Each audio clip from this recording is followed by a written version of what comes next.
जय हिंद दोस्तों।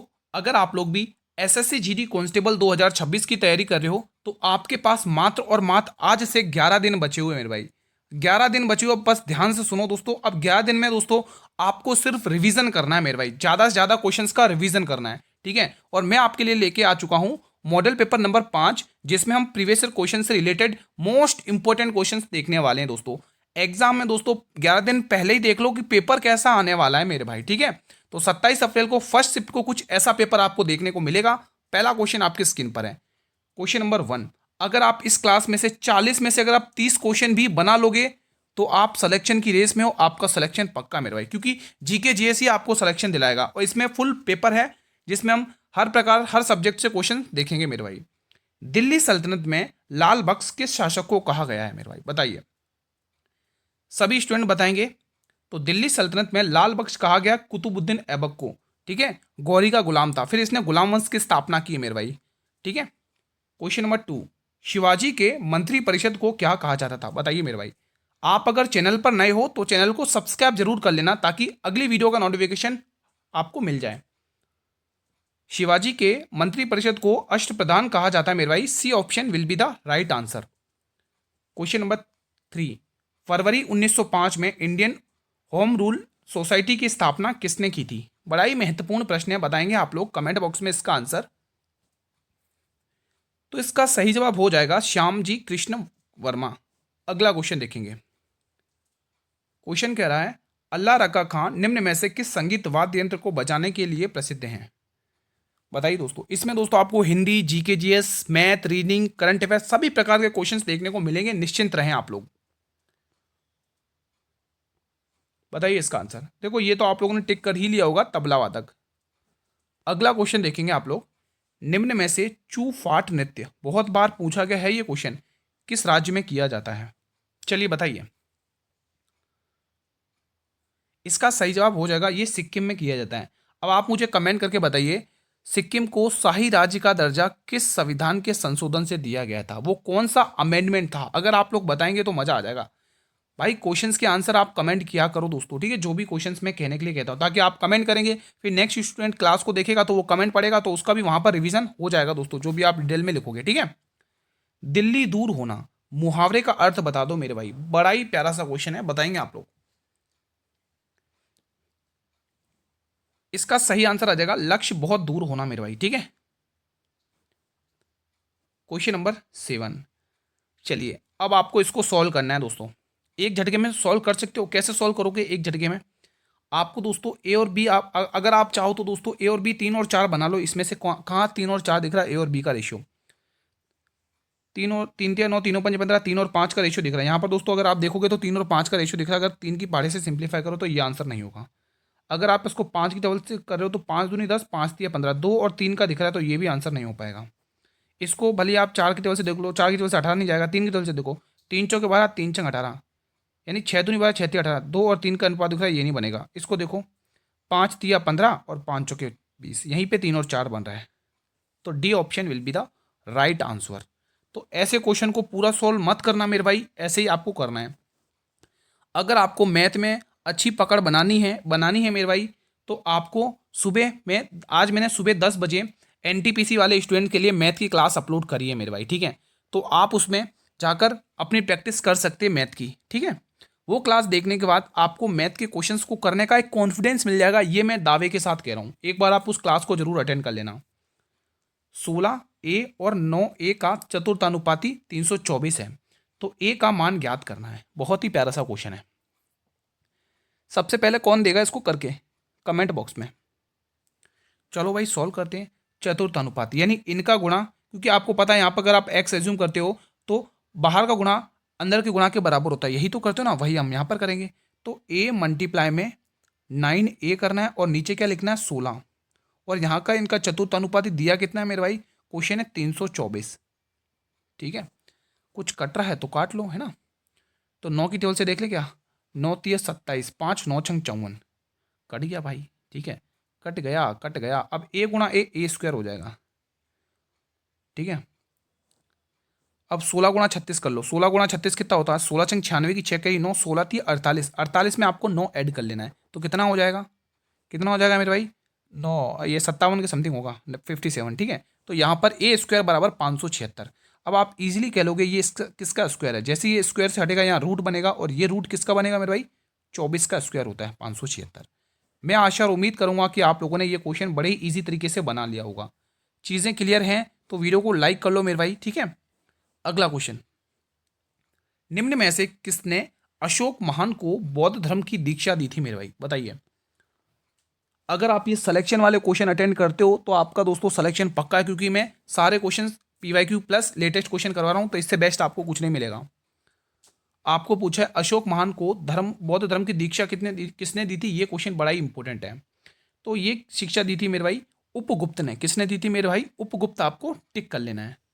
अगला क्वेश्चन देखेंगे, मुगल काल में मीर बख्शी किस विभाग को देखता था। बड़ा ही इंपॉर्टेंट क्वेश्चन है ये। जो मीर बख्शी है ना, ये किस विभाग को देखता था। तो ये सेना के विभाग को देखता था। यहां पर आपको ए ऑप्शन लॉक करना है। आत्मजा, आत्मजा शब्द का पर्यायवाची बताइए। हिंदी के क्वेश्चन भी इंक्लूड रखे, क्योंकि आपको पता है दोस्तों कि जीके जीएस के भी 20 क्वेश्चन 40 नंबर के, मैथ के भी 20 क्वेश्चन 40 नंबर के, रीजनिंग के भी 20 क्वेश्चन 40 नंबर के, ठीक है। और हिंदी और इंग्लिश में चॉइस है, अगर आप हिंदी चुनते हो तो भी 20 क्वेश्चन 40 मार्क्स के, अगर आप इंग्लिश चुनते हो तो भी 20 क्वेश्चन 40 मार्क्स के, ठीक है। तो ये चीज़ आपको ध्यान में रखना है, ठीक है। इसका आंसर आएगा तनया। क्या आप लोगों ने भी यही टिक किया मेरे भाई, ठीक है। अगला क्वेश्चन देखेंगे, गंगा तट में कौन सा समास पाया जाता है मेरे भाई। पहले तो दोस्तों यहाँ पे ऑप्शन हटा लो, ये माफ़ी चाहूँगा, यहाँ पे ऑप्शन रॉन्ग टाइप हो गया एक आध, इसमें उसमें ऑप्शन ही नहीं दे रखा है। चलो मैं इसका आंसर ही बता देता हूँ। देखो मेरे भाई, जो गंगा तट है ना, इसमें जो समास कौन सा, पहले इसका विग्रह करके देखते हैं। इसका विग्रह होगा गंगा का तट। अब आप खुद बता सकते हो भाई इसका समास कौन सा है, गंगा का तट, ठीक है। तो इसमें आपको समास देखने को मिलेगा तत्पुरुष समास, ठीक है। तो यहां पर लिखेंगे तत्पुरुष समास, तत्पुरुष समास, ठीक है मेरे भाई। ये आपको टिक करना है। अगर एग्जाम में आता है दोस्तों तो आप ऐसे विग्रह करके देखा करो, है ना, ऐसे बहुत क्लियरिटी हो जाएगी आप लोगों को। भारतीय प्रायद्वीपीय की सबसे लंबी नदी कौन सी मेरे भाई, बहुत इंपॉर्टेंट क्वेश्चन है मेरे भाई। चलिए बताइए।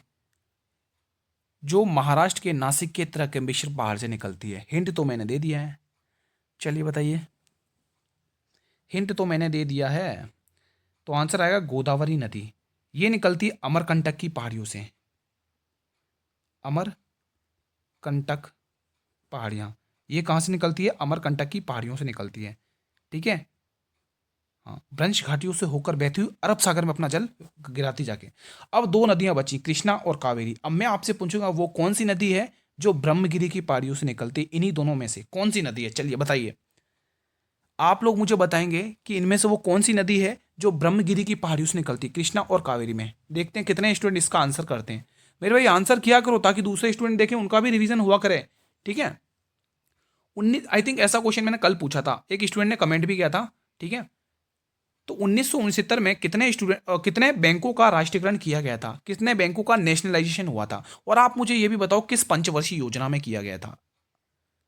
तो यहां से पहले तो टिक कर लो, 14 बैंकों का नेशनलाइजेशन हुआ था। और वो कौन सी पंचवर्षीय योजना थी, चौथी पंचवर्षीय योजना थी। चौथी योजना, मैं यहाँ पे चौथी योजना लिख रहा हूँ, पंचवर्षीय नहीं लिख रहा हूँ, ठीक है, चौथी योजना, ठीक है मेरे भाई। तो ये दोनों पॉइंट याद कर लो। 1969 में एग्जाम में क्वेश्चन ऐसा भी पूछा जा सकता है कि 14 बैंकों का राष्ट्रीयकरण किस वर्ष में हुआ था, तो भी आपको क्या टिक करना, 1969। और ऐसे भी पूछेगा 1969 में कितने बैंकों का राष्ट्रीयकरण हुआ था, ऑप्शन में देगा तो आपको 14 टिक करना है। ऐसे भी पूछ सकता है 1969 में 14 बैंकों का राष्ट्रीयकरण किस पंचवर्षीय योजना में किया गया था, तो चौथी पंचवर्षीय योजना। मतलब एग्जामिनर कितना भी क्वेश्चन घुमा ले, आंसर आपको फोड़ना है, क्योंकि मैं तीनों तरीके आपको बता चुका हूं। अगला प्रश्न, थॉमस कप का संबंध किस खेल से। बड़ा ही प्यारा सा क्वेश्चन है, बताएंगे आप लोग इसका आंसर।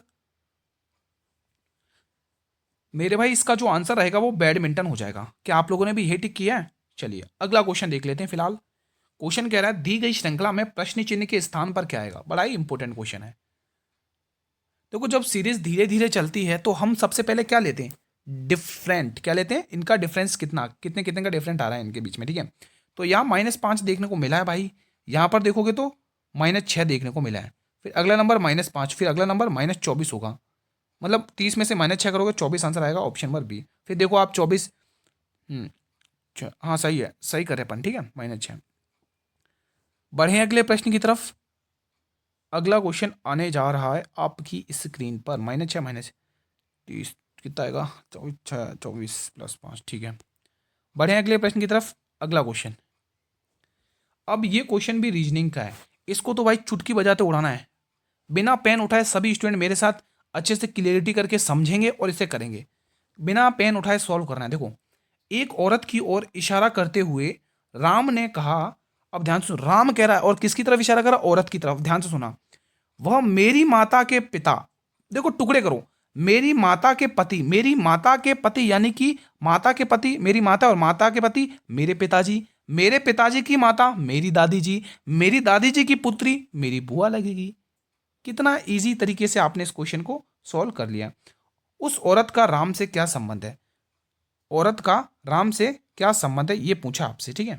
ठीक है दोस्तों, तो बुआ और भतीजे का संबंध हो जाएगा, बुआ और भतीजे का संबंध हो जाएगा मेरे भाई, ठीक है। तो यहाँ पे ऑप्शन में तो नहीं दे रखा है दोस्तों, ठीक है, ठीक है, ऑप्शन में तो नहीं दे रखा है, तो यहाँ पे बुआ हो जाएगा, बुआ,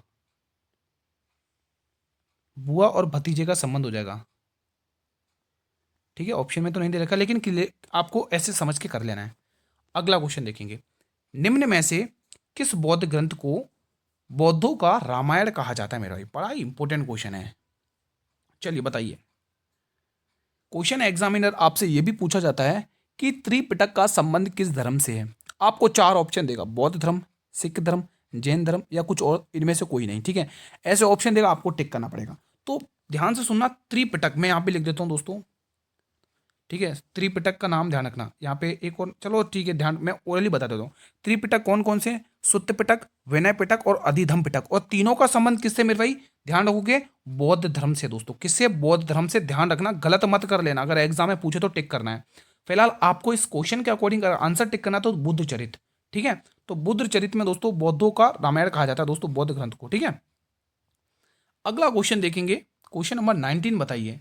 देखो दोस्तों 11 दिन बचे हुए हैं, ठीक है। अब 11 दिन में आपको सिर्फ रिवीजन करना, कुछ नया नहीं पढ़ना है। डेली मेरे साथ इसी टाइम पर 7 बजे डेली क्वेश्चंस का रिवीजन करो, आपका 100% सिलेक्शन होने वाला है एग्जाम में। गणित के लिए मैंने आपको बता दिया, 10 बजे वाली क्लास अटेंड कर लो। दिए गए विकल्पों में से कौन सा विकल्प अंगना, अंगना शब्द का समानार्थी शब्द है।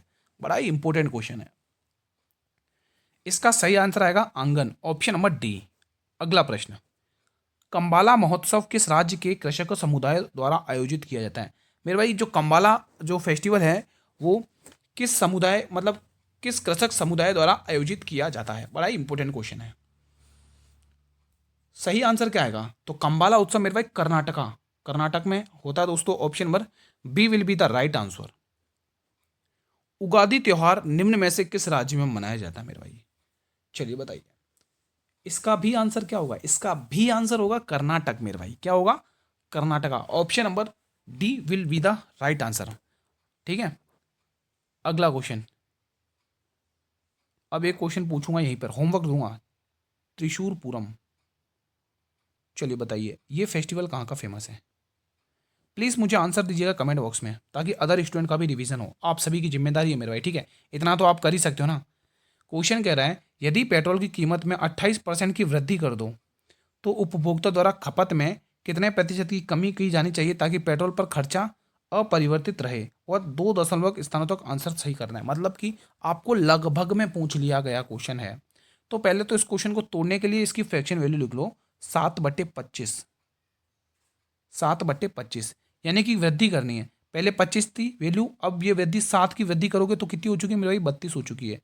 यानी आपने यहाँ पे 7 की वृद्धि कर ली है मेरे भाई, ठीक है। भाई 25 वैल्यू थी, 25 से 7 की वृद्धि करोगे तो 32 ही तो होगी। अब वो कह रहा है आपको 32 से वापस 25 के ऊपर आना है। अब आप खुद दिमाग लगाओ, 32 से अगर 25 पे आओगे तो कमी कितने की करोगे बताओ। आप 7 की कमी करोगे बिल्कुल, लेकिन किसके ऊपर करोगे, इस 25 के ऊपर या 32 के ऊपर। भाई बढ़ी हुई वैल्यू, जो वैल्यू बढ़ चुकी है उसी पर तो कमी करेंगे, जो पहले से वैल्यू कम है उस पर हम कम क्यों करें। तो हमें नीचे 32 लिखना है, गलती मत करना, ठीक है। और आपको 100 से मल्टीप्लाई कर लेना है। तो 4 की टेबल से काटोगे 8 बार, और 4 की टेबल से काटोगे 25 बार, और 25 सत्ते 175, तो 175 में आपको 8 का भाग देना है, ठीक है। तो यहाँ पे भाग देख लो, तो 8 दूनी 16 और 8 एक यानी 21 पॉइंट के समथिंग आएगा लगभग में, ऑप्शन नंबर डी। मैं आशा और उम्मीद करता हूं कि आप सभी का आंसर आ चुका होगा। अगला क्वेश्चन देखेंगे, एक पुस्तक है जिसका नाम है the God of small thing. The God of small thing के लेखक कौन है? बड़ा ही इंपॉर्टेंट क्वेश्चन है, एसएससी चाहे एसएससी का हो चाहे रेलवे में हो, बहुत बार ये पूछा जाता है और हर बार एक ही नाम आता है, अरुंधति रॉय। क्या नाम आता है मेरा भाई? अरुंधति रॉय आता है। डिफरेंट बट नो लॉस, ये किताब किसकी है बताइए? डिफरेंट बट नो लॉस, ये किताब किसकी है? कोई ऐसा स्टूडेंट है जो बता सकता है? Different but no loss. Question number 25 the diary of a young girl किसकी आत्मकथा है मेरे भाई? इंपॉर्टेंट और महत्वपूर्ण क्वेश्चन है। अगर आपको जीके जिसमें पकड़ बनानी है मेरे भाई, तो स्टैटिक जीके और करंट अफेयर पर आपको अच्छा फोकस करना पड़ेगा एसएससी जीडी में, ठीक है?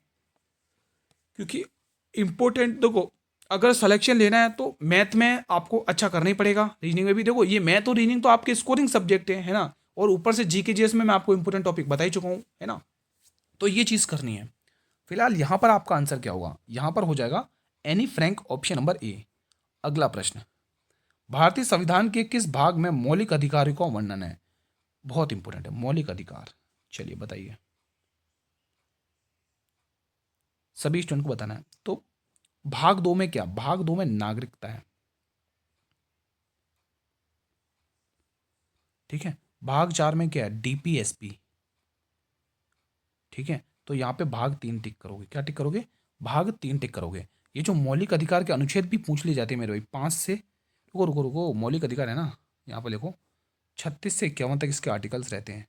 36 से 51 इसके आर्टिकल रहते हैं। और जो नागरिकता है मेरे भाई, जो संविधान के भाग 2 में है, इसके आर्टिकल 5 से लेकर 11 तक रहते हैं, ठीक है। जो डीपीएसपी है मेरे भाई, इसके आर्टिकल उस पे उस मौलिक अधिकार के मैंने आई थिंक गलत बता दिए, मैंने मौलिक अधिकार के आर्टिकल मैंने गलत बता दिए। ये 36 से 51 है मौलिक अधिकार के, यहाँ पे टिक कर लो, करेक्शन कर लो। मौलिक अधिकार के जो ये आर्टिकल्स है ना, यहाँ पर करेक्शन कर लो। यहाँ पर लिखोगे 12 से 35 तक, 35 से 36 कर लो, 35 कर लो, ठीक है। फिर 36 से ये स्टार्ट हो जाते हैं। तो यहाँ से आपको ये टिक कर लेना है। अगला क्वेश्चन देखेंगे आप लोग, आपातकालीन प्रावधान संविधान के किस भाग में है भाई? बताइए, बड़ा ही इंपॉर्टेंट क्वेश्चन है। तो ये भाग 18 में मेरे भाई, किस में है? संविधान के भाग 18 में है। संविधान के किस अनुच्छेद के तहत राज्यपाल को क्षमादान की शक्ति प्राप्त है मेरे भाई? राज्यपाल के बारे में पूछा है मेरे भाई, किसके बारे में? राज्यपाल के बारे में। तो यहीं पर क्लियर कर लो।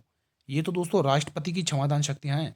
यहाँ पर मैं पार्डिंग पावर्स के बारे में पूछा है, तो यहाँ पे राष्ट्रपति, यहाँ पे लिख देता हूँ क्षमादान शक्तियाँ, पार्डिंग पावर्स, ये किसकी मेरे भाई? यहीं पर लिख देता हूँ शॉर्ट में, राष्ट्रपति, प्रेसिडेंट, ठीक है। तो ये प्रेसिडेंट की हैं दोस्तों पालन शक्ति, ठीक है। आपको पूछा राज्यपाल, तो राज्यपाल की 161। आपको इनके बीच में डिफरेंस पता है ना? राष्ट्रपति मृत्युदंड को क्षमा कर सकता है, लेकिन ये पावर राज्यपाल में नहीं है, ठीक है। अगला क्वेश्चन, प्रेयरी, प्रेयरी घास के मैदान किस महाद्वीप में पाए जाते हैं? बड़ा ही इंपॉर्टेंट क्वेश्चन है। प्रेयरी घास के मैदान किस महाद्वीप में पाए जाते हैं? तो आपको गुरुजी उत्तरी अमेरिका टिक करना है, option number C. Question number 29 बताएंगे आप लोग। क्वेश्चन कह रहा है, भारत का कौन सा शास्त्रीय नृत्य अपने नकाब और विस्तृत वेशभूषा के लिए जाना जाता है? बड़ा ही इंपॉर्टेंट क्वेश्चन है। चलिए बताइए इसका आंसर। तो दोस्तों कथकली आपको टिक करना है। कथक दोस्तों आपको पता ही होगा यूपी का एकमात्र क्लासिकल डांस है, ठीक है। सत्रिया दोस्तों आपको पता ही होगा असम का क्लासिकल डांस है। वहीं पर कथकली आपको पता ही होगा केरल का। केरल एकमात्र ऐसा स्टेट है जिसके 2 क्लासिकल डांस है, एक तो कथकली और मोहिनी अट्टम। आंध्र प्रदेश का है कुचिपुड़ी, याद रखना, यहीं पर लिख लो आंध्र प्रदेश, ठीक है। तो ये सारे फैक्ट आपको याद कर लेने, एग्जाम में बहुत पूछे जाते हैं, ठीक है। तो C option will be the right answer. अगला क्वेश्चन, भगवान शिव के नटराज रूप से कौन सा शास्त्र नृत्य मुख्य रूप से जुड़ा हुआ है? बहुत बहुत इंपॉर्टेंट है, बहुत बहुत इंपॉर्टेंट क्वेश्चन है। तो वो नृत्य आपको टिक करना है भरतनाट्यम दोस्तों। अभी ये वाला नहीं पढ़ाया ना मैंने, चलो लिख देता हूँ, तमिलनाडु आपको यहाँ पे टिक करना है। क्या टिक करना है? तमिलनाडु, ठीक है। तो ये चीज़ आपको ध्यान रखना है भाई। ओडिसी, ओडिशा का क्लासिकल डांस से ध्यान रखोगे, ठीक है। ओडिसी और मणिपुरी नृत्य तो आपको बहुत जल्दी याद हो जाएगा, क्योंकि स्टेट के नाम उसी से रिलेटेड है। अगला क्वेश्चन देखेंगे, एक लड़का अपनी यात्रा का पहला आधा भाग 30 किलोमीटर की चाल से और शेष भाग 70 किलोमीटर की गति से तय करता है।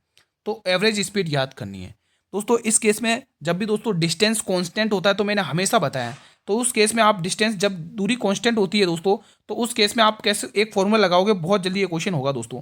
तो आपको फॉर्मूला क्या लगाना है? 2xy/x + y।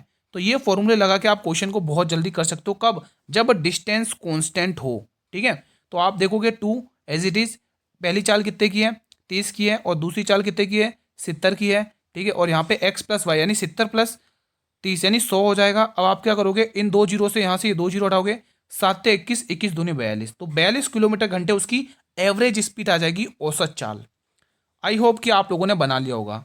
राम सीता से सुंदर है, इस वाक्य में कौन सा कारक है मेरा? ये पढ़ाई इंपोर्टेंट क्वेश्चन है, ये भी है। चलिए बताइए,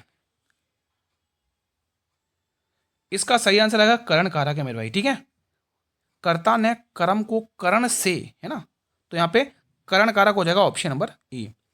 सामी नृत्य, सामी नृत्य भारतीय राज्य का एक प्रसिद्ध लोक नृत्य है। किस भारतीय राज्य का एक प्रसिद्ध लोक नृत्य है? यहां पे आपको टिक करना है। चलिए बताइए, तो आंसर आएगा पंजाब। ठीक है, अगला क्वेश्चन देखेंगे। ये क्या हो गया भाई? चलो अगला क्वेश्चन। लक्ष्मी प्रिया महापात्र भारत के निम्न में से किस शास्त्रीय नृत्य से संबंधित थी? बताएंगे। लक्ष्मी प्रिया महापात्र भारत के निम्न में से किस नृत्य से संबंधित थी? सही आंसर आएगा भरतनाट्यम। अगला क्वेश्चन। भरतनाट्यम में दोस्तों इंपोर्टेंट नाम है जैसे टी बाला सरस्वती, वैजंती माला, ठीक है, रुक्मणी देवी अरुंडल, ठीक है, तो ये आप यामिनी कृष्णमूर्ति वगैरह, तो ये कुछ इंपोर्टेंट कलाकार हैं, पूछ जाते हैं। अब ये क्वेश्चन आया आपकी स्क्रीन पर दोस्तों, इसको आपको करना है मेरे भाई। तो कैसे करेंगे मेरे भाई? सॉल्व करो इसको। 10,000 रुपये की राशि पर 5% की वर्ष की 5% प्रति वर्ष की साधारण ब्याज की दर से 3 वर्षों के लिए निवेश की जाती है, तो 3 वर्षों के बाद कुल राशि क्या होगी? कुल राशि पूछ ली भाई उसने। क्या पूछा आपसे? कुल राशि, यानी कि उसने आपसे क्या पूछा है? मिश्र धन पूछा है मेरे भाई, अमाउंट पूछा है। अमाउंट कैसे निकालते हैं? Principal plus interest. ठीक है, तो चलो भाई, राशि दे रखी है 10,000 रुपये की। आपको पता है दर गुणा समय बराबर साधारण ब्याज होता है। अगर ब्याज में 100% मूलधन ऐड कर दोगे तो वो मिश्र धन बन जाएगा क्या? बन जाएगा बिल्कुल। तो आपको मिश्र धन निकाल लेना है, 115 का मान निकालना है।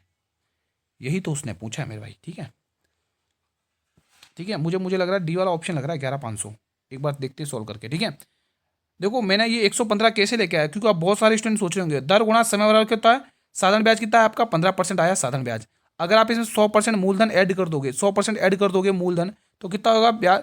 ये मिश्र धन बन जाएगा 115। तो आपको उसी का मान निकाल लेना है। 2 जीरो से 2 जीरो, तो 11500 आंसर आ चुका है। ठीक है, तो D option will be the right answer. Question 36। उठाना, उठाना क्रिया का आकर्मक रूप है। का आकर्मक रूप कौन सा है दोस्तों? बताइए। तो यहाँ पे दोस्तों उठना हो जाएगा दोस्तों, क्या हो जाएगा? उठना। अगला प्रश्न, अब वो पेशेंस बनाए रखना है, इसीलिए मैंने लास्ट में क्वेश्चन लिया ये। चलिए ये बताइए सॉल्व करके सभी स्टूडेंट्स। क्या हो रहा है यार, ये तो आज तो बड़ी दिक्कत हो रही है। ये रहा। चलो इस क्वेश्चन को बनाते हैं मेरे भाई बड़े ही अच्छे तरीके से। ठीक है, क्वेश्चन को बनाते हैं, सॉल्व करते हैं। यहाँ से ये एरो आएगा ऐसे, ये ऐसे। कितने बनती हैं? 2 2 4 2 6 7, 6 हो गए, एक यहाँ 7। बनाते हैं क्वेश्चन को। सभी दोस्तों एक वृत्त के केंद्र की ओर मुख करके बैठे, ये बात अच्छी है। उसने कहा है पी जो है ना वी और एस के बीच में बैठा हुआ है, हमें वी और एस के बीच में किसको बिठाना है मेरे भाई? पी को बिठाना है। बस इतना बात आपको ध्यान में रख लेनी है। आगे बढ़ते हैं। आगे क्या कह रहा है? आगे कह रहा है आर जो एस के दाएं दूसरे स्थान पर बैठा हुआ है। आर पहले बिठाओ, आर। अब आर के दाएं दूसरे स्थान पर कौन बैठा हुआ है? आर। एस के दाएं, पहले एस को बिठाओ, एस के दाएं बिठाना ना, पहले आप एस को बिठाओ। एस के दाएं दूसरे स्थान पर आर बैठा हुआ है, 1 और 2, यहाँ पे आर बैठ चुका है। फिर आगे कह रहा है क्यू और यू के बीच में है।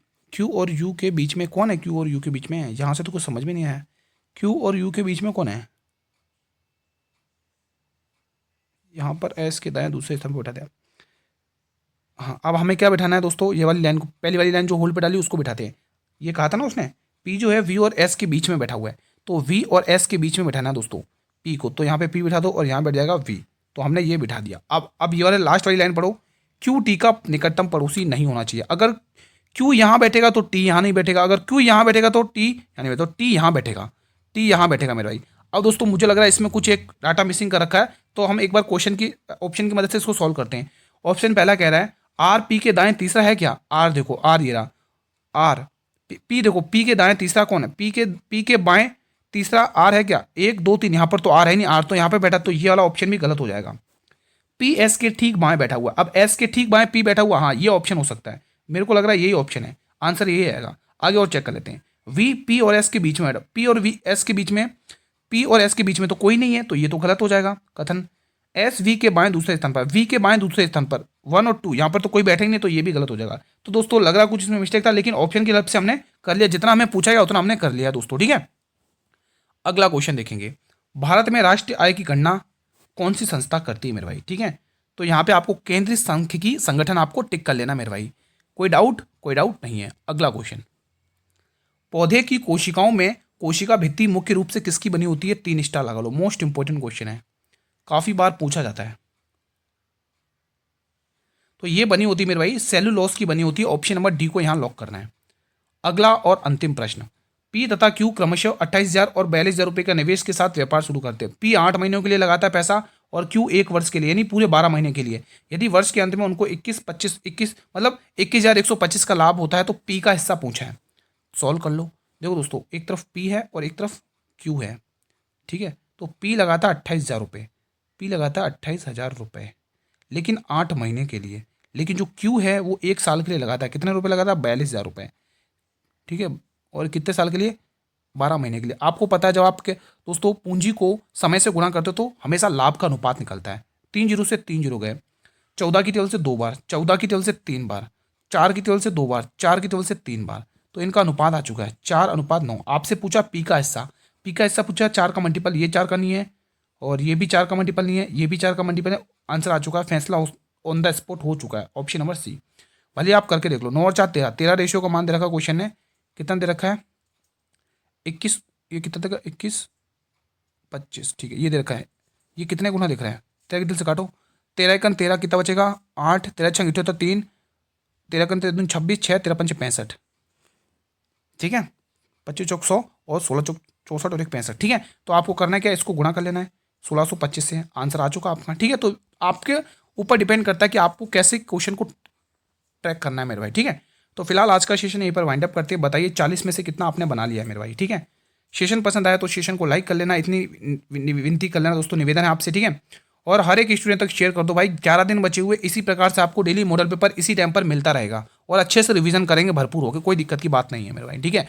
गणित के लिए मैंने कहा है दोस्तों, आज जो मैथ की क्लास अपलोड करी है मैंने 10 बजे, वो जरूर देखना, आपको फायदा मिलेगा, कॉन्फिडेंस मिलेगा क्वेश्चन को करने का, ठीक है। चैनल पर नए हो तो चैनल को सब्सक्राइब कर लो, बेल नोटिफिकेशन बेल को प्रेस कर लो, ताकि आने वाले हर एक नई वीडियो का नोटिफिकेशन यूट्यूब सबसे पहले आपको ही प्रोवाइड करे। तो इसकी जो पीडीएफ रहेगी वो टेलीग्राम चैनल पर मिल जाएगी, जिसका लिंक मैंने इस वीडियो के डिस्क्रिप्शन बॉक्स में दे रखा है मेरे भाई, ठीक है। कोई भी डाउट हो किसी भी क्वेश्चन से तो पूछ लेना। इसके 1 घंटे बाद एनटीपीसी की क्लास आएगी, वो जरूर देखना। मिलते हैं नेक्स्ट वीडियो में, धन्यवाद।